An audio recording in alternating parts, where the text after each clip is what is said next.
This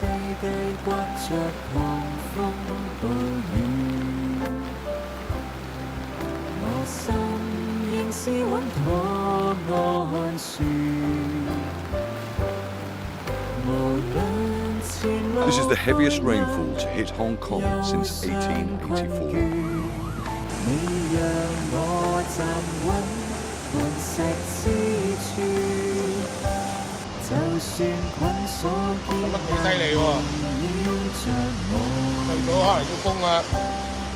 The Hong Kong Observatory later reported an hourly rainfall of 158.1 millimeters, the highest since records began in 1884.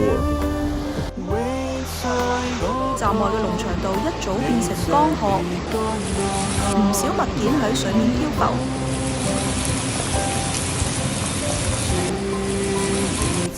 呢位阿叔遇到困境仍然不失霸氣，反艇變玩直立板，隨水漂流，最後就俾船家救起。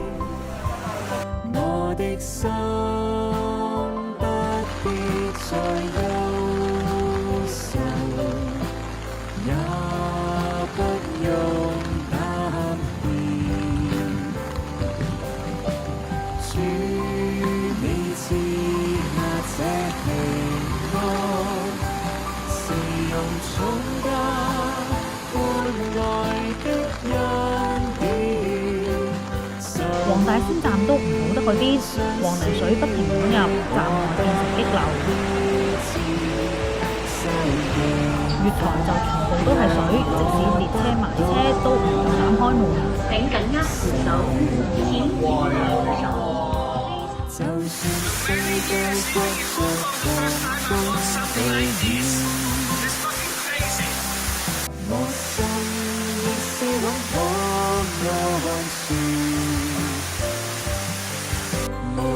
The sodden slopes of nearby hills collapsed.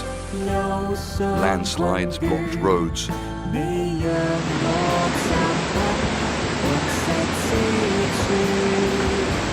網上流傳有港鐵員工喺浸晒水嘅地下管道工作，水深及頸，但佢哋冇着救生衣，亦都冇安全繩扣住。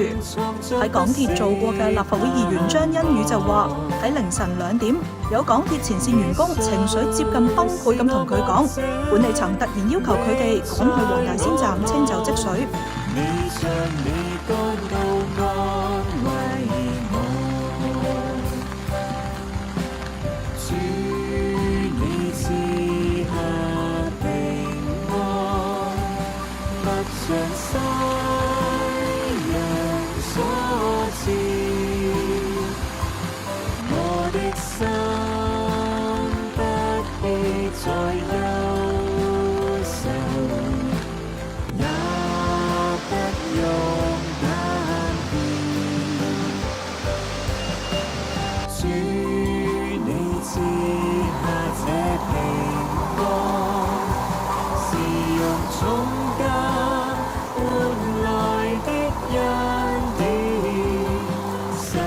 喺大埔有貨櫃車被水淹浸，淨係露出半個車頂，司機爬上車頂進退兩難，要由消防員救出。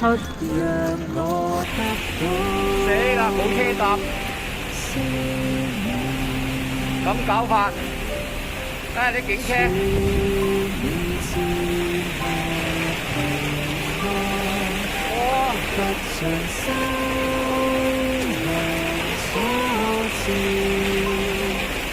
有司機被逼企喺車頂自救，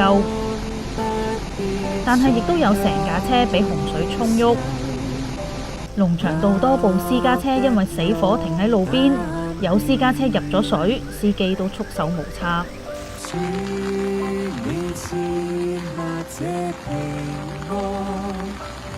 黃大仙中心對出龍翔道就有多架車死火，導致交通擠塞。渠務處工作人員嚟到呢度開渠蓋泄洪，以疏導積水。